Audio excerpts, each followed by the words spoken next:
welcome back, everybody, to another episode of the Allied Advisors Podcast, the podcast specifically created for mid-market manufacturers looking to scale operations and improve that ever-important bottom line.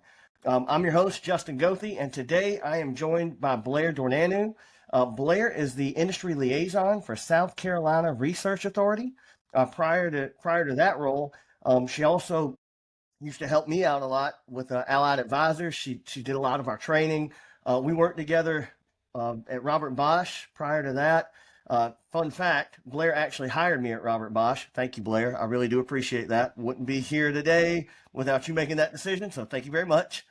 At Bosch, Blair was a BPS implementer, which meant she was responsible for implementing Bosch production system principles throughout the organization. She was also an area manager. She did a lot of things when she was at Bosch, and I always enjoyed working with Blair. I always found her to be, obviously super smart, and you're going to see that today. And really, I think what really, and we'll talk about this in a minute, but what really always impressed me with you, Blair, was your ability to communicate lean principles in a way that made sense and people could take action based on your direction, and that I've always struggled with training. I've always been more of I can do it, but don't make me explain it. Just get out of my way and let me do it. So I've always admired folks like you that are capable of communicating these things in a way that other people can learn and grow. So really appreciate you coming on. I know I've given a little bit of background, but maybe take a minute and tell the folks kind of, where you've come from and what you're doing now. Well, first, I think you underestimate your ability to communicate. I think you also do a good job with that, whether you think so or not. But yeah, I did work for almost my entire career at Bosch, but I started actually in a very technical role as a laser process engineer. And it wasn't until I got back from a 3-year assignment in Germany where I really wanted to expand and not be typecasted as, one technical field, but really more into project management and maybe work my way up in the Bosch management corporate world. So I went and spoke with the plant manager, and she invited me to lunch. Jean Oswald, great mentor I had. And she said, "You need to get into lean. It is the basis for everything in manufacturing," which she came out of the commercial side, which was responsible for HR and financials and accounting and all that. But she knew that lean was an important fundamental step in the manufacturing. So I was like, okay, that's good next step. So I talked to the director of one of the manufacturing groups, and they took me on as a lean implementer, even though I didn't have that background. But one thing that was really important there was the director was also a lean expert, and the plant manager on the technical side was also a lean expert. So you had coaches helping everybody in the organization to be successful with this. So I learned everything I needed. I worked in that role for 3 years, and it became the foundational base for everything else I did at Bosch. So I came into logistics right after that, where I met you, Justin, and we had a great time in logistics because lean manufacturing is extremely helpful and useful. We implemented systems and tools and all kinds of things there, and went on later on to being back responsible for operations and manufacturing. So definitely a fun role. It all kind of cascaded together. And then today, working at SCRA, it's a very different kind of role, but we're still able to use the tools from lean manufacturing. So now we look at these complex systems, like you said, that are maybe verbally hard to explain. And the minute we get them on paper in some form of value stream mapping, we're able to make it less complex, see where there's a lot of ambiguities, and start to split it out and create standards to make it simpler for everyone to understand. So it's used in every role that you can have from. I was just saying, you just mentioned that about teaching people to see, right? Putting things on paper, making it transparent to folks that are maybe new to lean principles. I think that is what's so important about lean initiatives is really gotta have to start with getting folks on the same page and teaching them to see the ways that you, as obviously a seasoned lean professional, you see right away. But when you're in these organizations where they're just starting on that lean journey, sometimes you can't see the forest for the trees, right? I mean, it's just always been this way. This is the way we do it. You know, it is what it is. And when you come in as an outside perspective, you know, you don't, it's, it's not that, right? Hey, this can be changed. This can be improved. We can make this better. Um, so, you know, from your perspective, Blair, how do you go about starting that coaching, right? Getting folks aligned with that, you know, how do you view coaching in those organizations? Who's responsible for that? How do you start that? You know, if you're coming into an organization and straight, you know, brand new, where do you start? Yeah. And I think it's very tricky when you come in, people are doing work, but they can't see the work they're doing. So a lot of it is just pulling them out to look at what they're actually doing.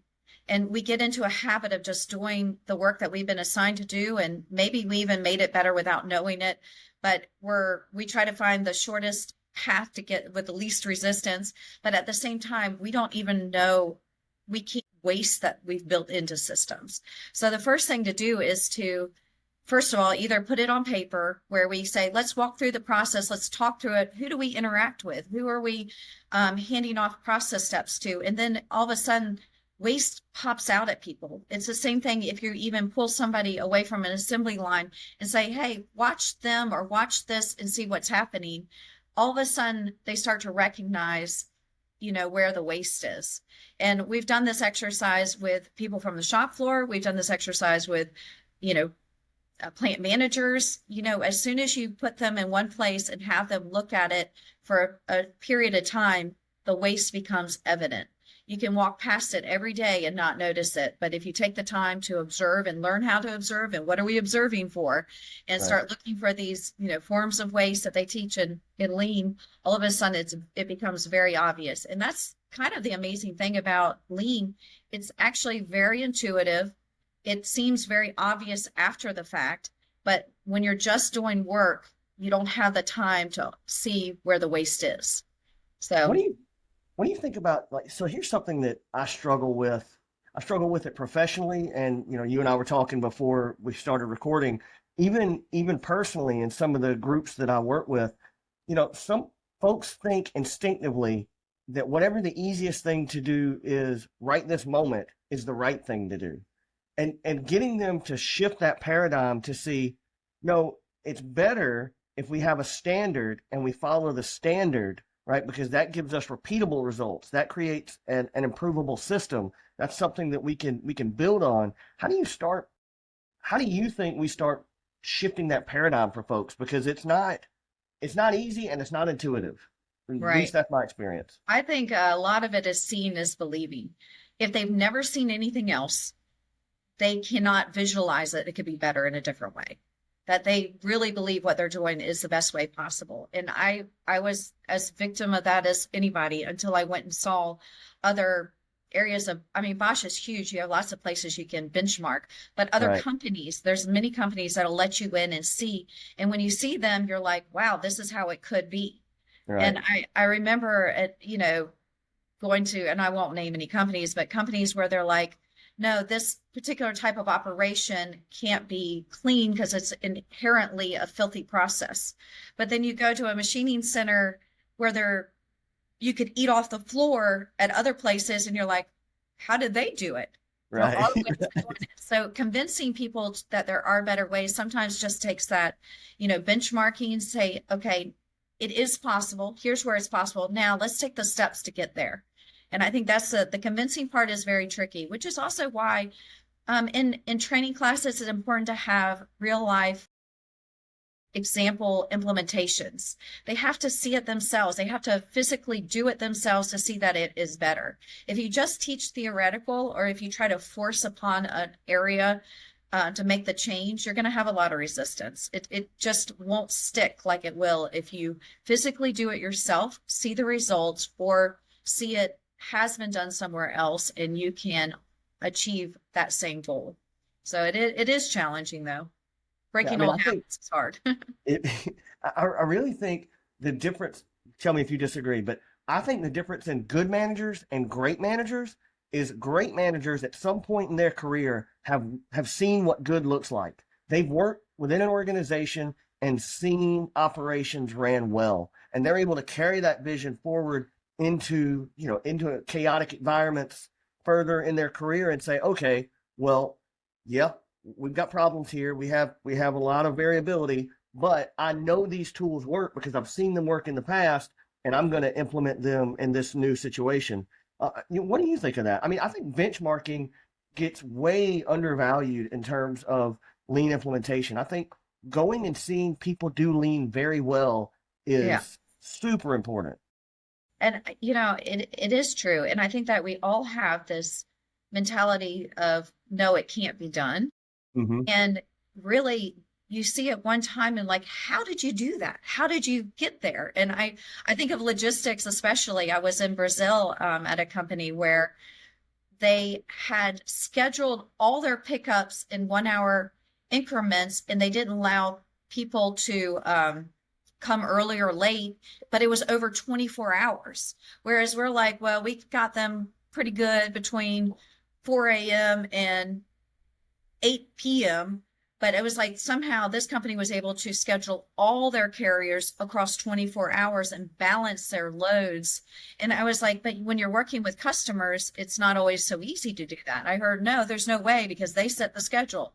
But somehow they worked over years and years to balance Right. that out and to little incrementally get it so that you're not having to have an off balance of shift work across a 24-hour period. But again, I wouldn't have believed that was possible because I'd heard no, no, no so many times by Right. customers and by, suppliers or whatever the case. But it's like, okay, it can be done. We just haven't figured out how to do that yet. Yeah, I often wonder, like sometimes, is it people say it can't be done? Does that really mean it hasn't been tried? We haven't really pushed in that direction. Or have we thought outside the box? Sometimes it's not so clear, like you can't just, do what the one thing you think you should do. You have to come up with clever solutions around that or simulate it or, create a different way because the end result is beneficial enough to make these outrageous changes. So, Yeah.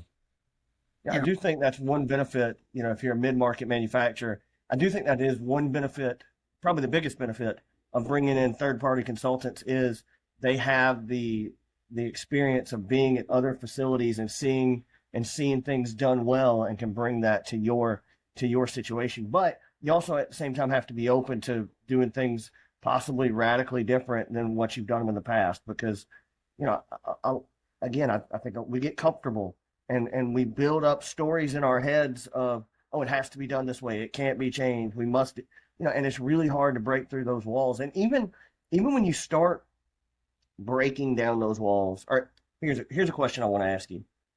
You've been a part of a lot of lean conversion initiatives, right? With companies that are definitely not lean, that are just trying to get parts out the door, who want to take that first step and want to start moving towards a more standardized, organized, lean uh, culture. And I'm sure you've seen that work well, and you've also seen it fail. Where do you think, what causes it to fail? What do you think is the biggest thing that really keeps organizations from moving forward along that lean journey?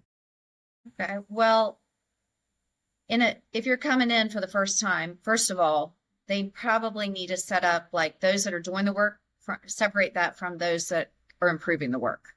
So the people, when you're in a new scenario, bringing in lean initiatives, it really is important to separate those two because the people doing the work will always have excuses of why they can't get to improving the work because they're firefighting or they're doing whatever it is they have to do. So that's, first of all, separate that. The second thing, there has to be an accountability culture. It goes hand in hand. Accountability culture will be the first thing that will cause a success or failure for lean. If you allow that everybody to say, oh, I still haven't done that, I still haven't done that week over week after week, eventually this improvement mindset will die out. It has to be kind of held by the leadership to really hold people accountable to the system improvements. And then I would also say a lot of companies like to throw in the tools Like they'll put in a Kanban system for a pool system. They'll put in all kinds of things that are, you know, what they've been taught to do, but they haven't put the system in behind it for the improvement, the systematic, the cadence, like how are we going to review the progress? How are we going to define the projects and keep a project schedule on them? Again, part of the accountability, but setting the system around the continuous improvement is also really critical for the success for a lean initiative. I can agree with that. We put together that fractional CI manager program, and it really, the whole reason we put it together was to put in that cadence of, hey, every 90 days, we're going to be doing value stream mapping workshops to help organizations derive what projects they're going to work on, and then have those weekly roadmap meetings to build in that accountability culture of, all right, every week you've got to give an update on where you're at on these projects so that we can start making gradual changes and gradual improvements over time. And if you do that, you saw it, we saw it at Bosch. If you do that over the course of years, I mean, it's transformational. I mean, that's the only way you can describe it. I I thought think a lot of people want those big home runs. They can't help it. It's in people's culture to be like, I want to fix this massively. But what it also starts to do when you have that structure and this incremental improvements is it makes you realize I can't be accountable to something so large in a certain time frame. If I break it down into incremental pieces, the accountability starts getting built into the process. And I think you become more successful because it's like, okay, we did achieve that. Now let's do the next group. Now let's do the next group of projects. But people love to bite off more than they can handle. They'll sign up to improve 10, 20 things at one time. And it's really not possible in manufacturing. You have to be very specific about what you want to improve in a time frame if you want to actually achieve those goals. So I mean, there's so much to dive into what you just said, you know, the accountability piece. I love what you said to start off with about separating the concept, the people who are improving the work, from the execution, the people who are doing the work. Because, those people doing the work, they're getting parts out the door. And to your point, that's always going to take priority over writing a standard. I mean, it just is. It's going to take priority with leadership.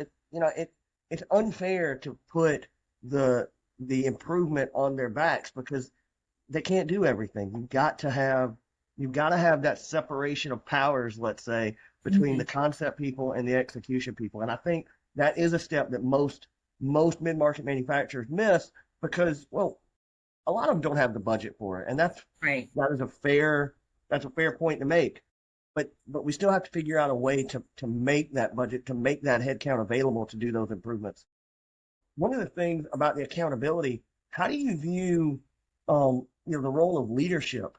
I think a lot of times leadership, they're kind of their own worst enemy. They want to do lean. They know they should do lean, but the first time anything gets hard, the first time a customer calls and says, "Hey, that part's got to ship today," they're like, "Throw all the rest of that lean stuff, throw that out. I need those parts to get out of here today, and I don't care how you do it." Right? I mean, they're really quick to throw the baby out with the bathwater.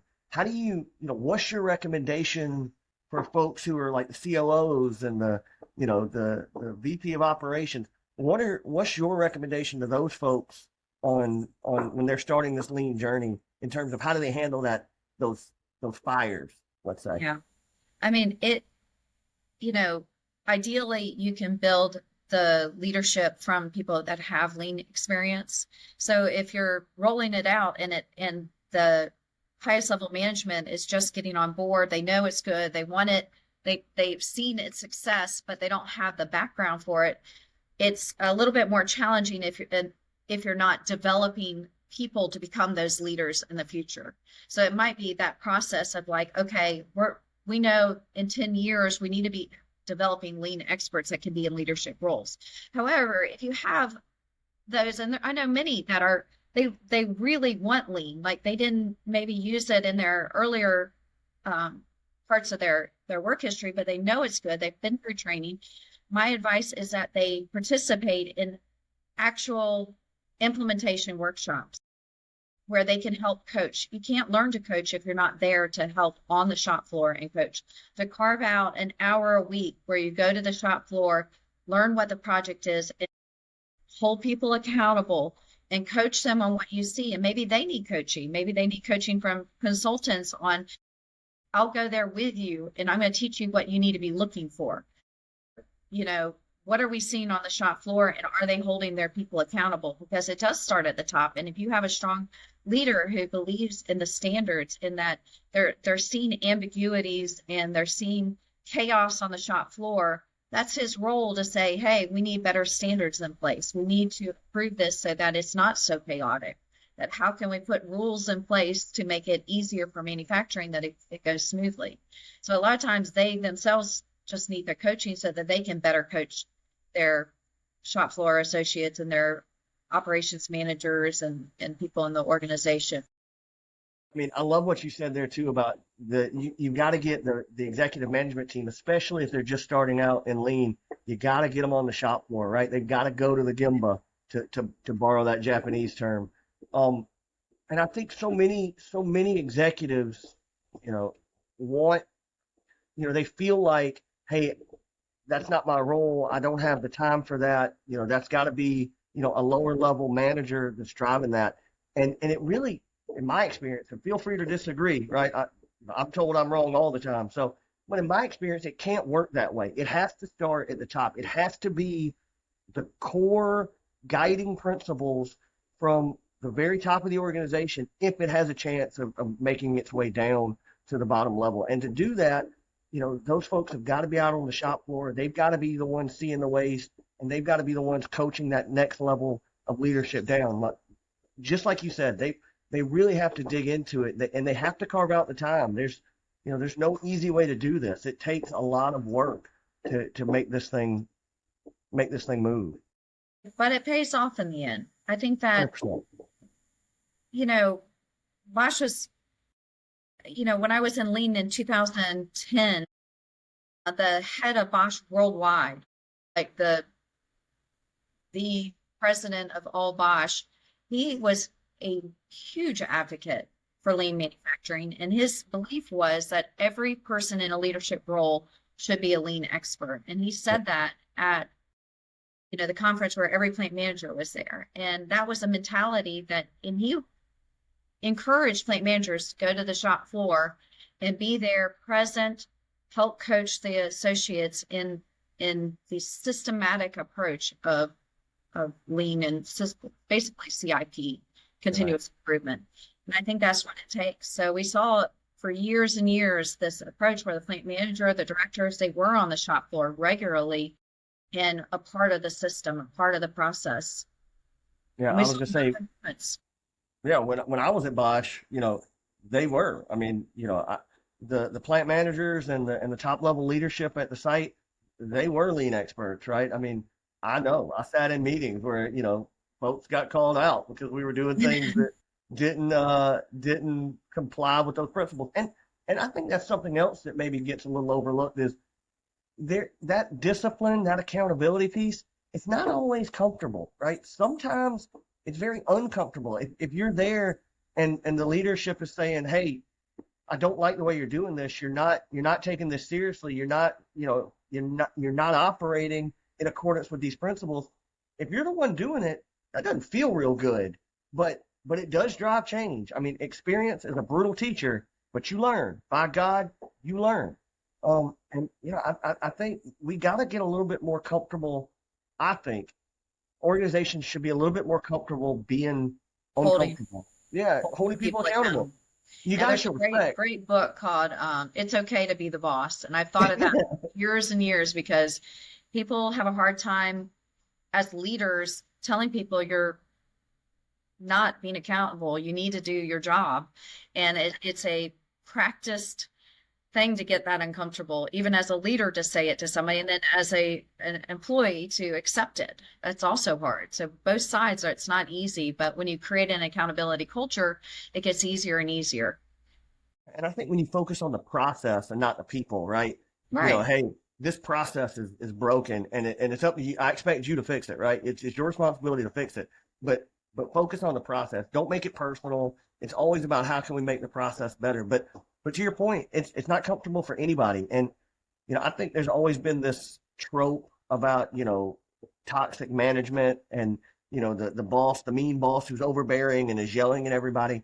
And that's been so popular in our culture that now folks are really afraid. They don't want to be that. They don't want to be that guy. So they go out of their way to be nice and understanding and almost to a fault, I think, Yeah. I mean, it definitely takes some soft skills to master Yeah, that without being a total jerk, right? exactly. And I'm sure hopefully we get a lot of comments on this one because I bet people are like, I totally disagree. And that's Yeah. cool. Fine. I love folks that disagree. You know what I've seen, and I mean these are totally made up random numbers, but 10% of people accept lean at its face. They are all gung ho. They love it. They'll do anything with it. About 80% will be like, yeah, I could get into this, somewhat. They'll jump on board, but maybe they're not full believers and everything. They're just like, I'm paid to do my job. I'll do whatever you guys ask me to. And then there's 10% who actively work against it. Yeah. Like they are just like, this is stupid. I'm not doing it. I'm not, whatever the reason, they just like to go against what they've been doing their whole lives. And similar to this accountability topic, that 10% starts to be so much more visual when you have the other 90% falling in line, some more enthusiastic than others. It becomes very, very clear those that are not accountable or actively working against the initiative. So it's like there is some struggles. The struggles are real when you're implementing change and especially continuous improvement process that are sometimes more massive than others. You'll see this cycle of the ones that really fight against you. But I find that after a period of time, that 10% or 15% or whatever it is, they stick out so drastically that either they finally fall in line or they basically realize they don't belong at the company, or the company realizes they don't belong with them. Right. So it is the same thing with the lean initiative as with accountability. When you get people kind of like, I agree, I want that accountability. I'm used to it. I want people, if they say they're going to do something, that they do it. Then you'll find the ones that don't do it stick out more and more. And it's easier to kind of separate those into like, okay, what do we want to do about that little tiny? Yeah. You hate, obviously, anybody feeling like they don't belong at a job or having to lose their job. That's not something we want. We want everybody to be on board with it and want everybody to move forward with the organization. But it is, to your point, it is kind of part of the reality is there is a subset of the group that is just not going to get on board, and you got to figure out how to deal with those people. And again, that's another one of those things that's not easy. It's not fun. It's not something anybody enjoys. Yeah. But sometimes for the group, it has to be done. One of the things you talk about change management and implementing these broad changes and how difficult that is.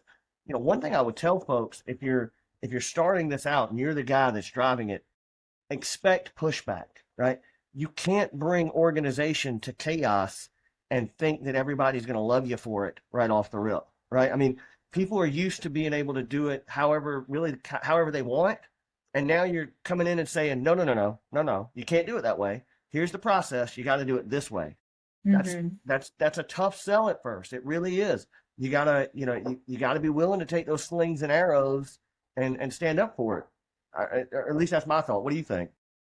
Yeah, I think it is. But what's really interesting, and I saw this completely when I did a project out at a Bosch plant that had been bought. They had bought another company, and it was an older company that had been around for, let's say, 40 years or more, and it had never been 5S, which a lot of people know, is the workplace organization. And the goal, they brought me in to like train and do area by area across the entire organization 5S for the first time. And at first, of course, there was tons of pushback, as you can imagine. I mean, people were like, I need my 30 wrenches. I love them all. They're all mine. And what happened though was we did a few areas, and those areas looked so clean and organized and not cluttered. People weren't climbing over parts that were on the floor. Like, things were everywhere. You had to shimmy through parts. I mean, it was crazy. And once we got those sections cleaned and organized, and people were working in a lot more, let's say, comfortable setting. I mean, even the air quality was better in those areas because we had gotten rid of 40 years of grime and you couldn't touch anything. Well, people then that would walk by them were like, I can't wait till you get to my area.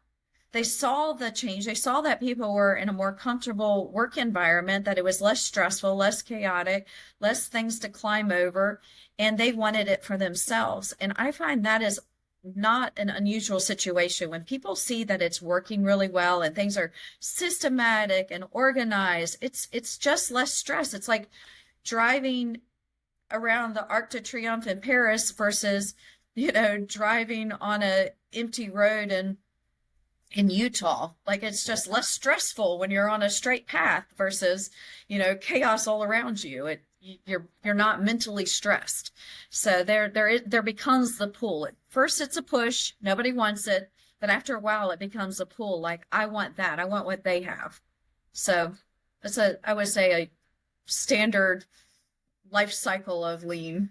Yeah, absolutely. I agree. But you just got to be willing to get through the hard part, right?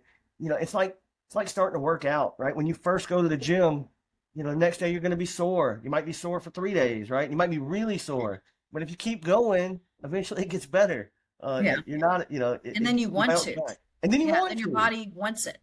All right. That's it. Anything worth doing is definitely going to be hard at first. And, I guess my word of encouragement is stay the course, stick to it. It's going to get better. And you're going to be glad you did at the end of it. Yeah. So Blair, go ahead. I'm sorry.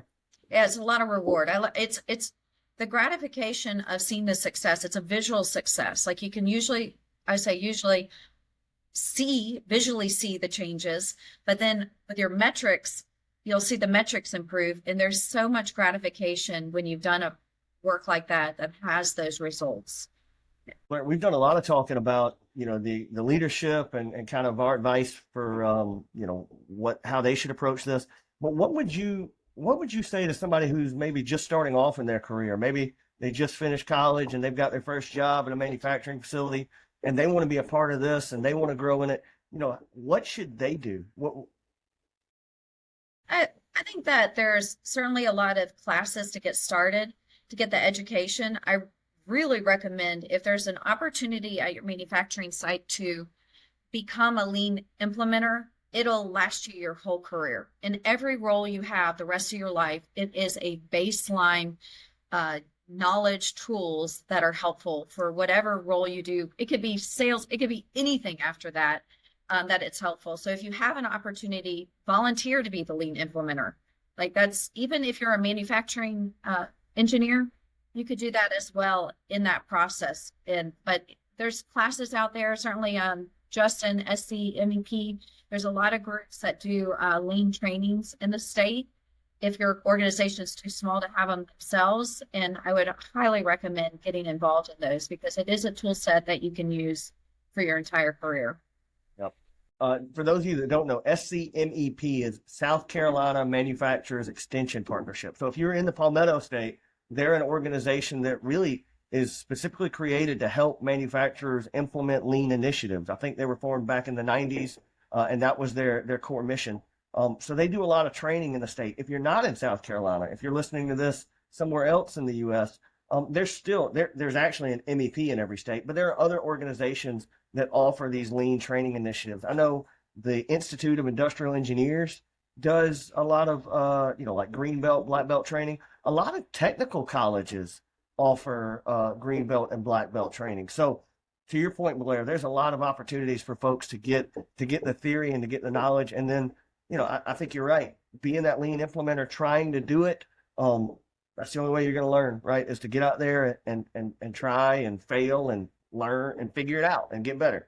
So. And the experiences you learn in the process. I mean, for sure you'll have failures and learnings and going through that PDCA process of improving from your failures.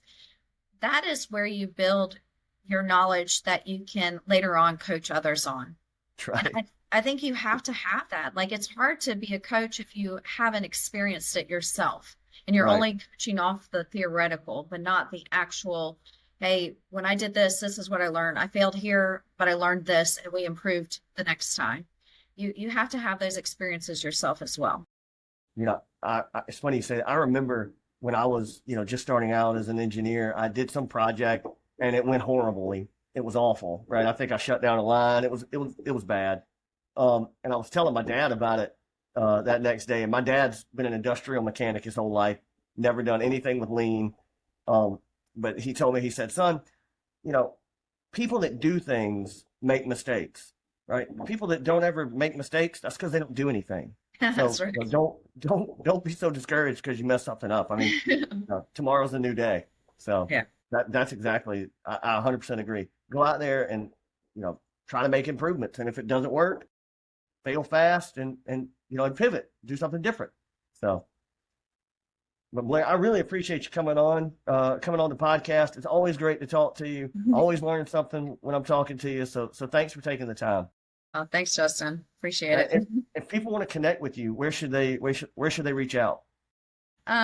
You can connect with me on LinkedIn, Mhm. Blair Dorneanu. I'm also, if you want to contact me, you can find me at blair.dorneanu, Dorneanu, just like it looks, at scra.org. Awesome. Love to hear from you. Awesome. Well, we'll include all that in the show notes. So yeah, again, Blair, thanks so much for the time. Really appreciate it. It's been great. Yeah. Talk to you soon. Take See care. ya.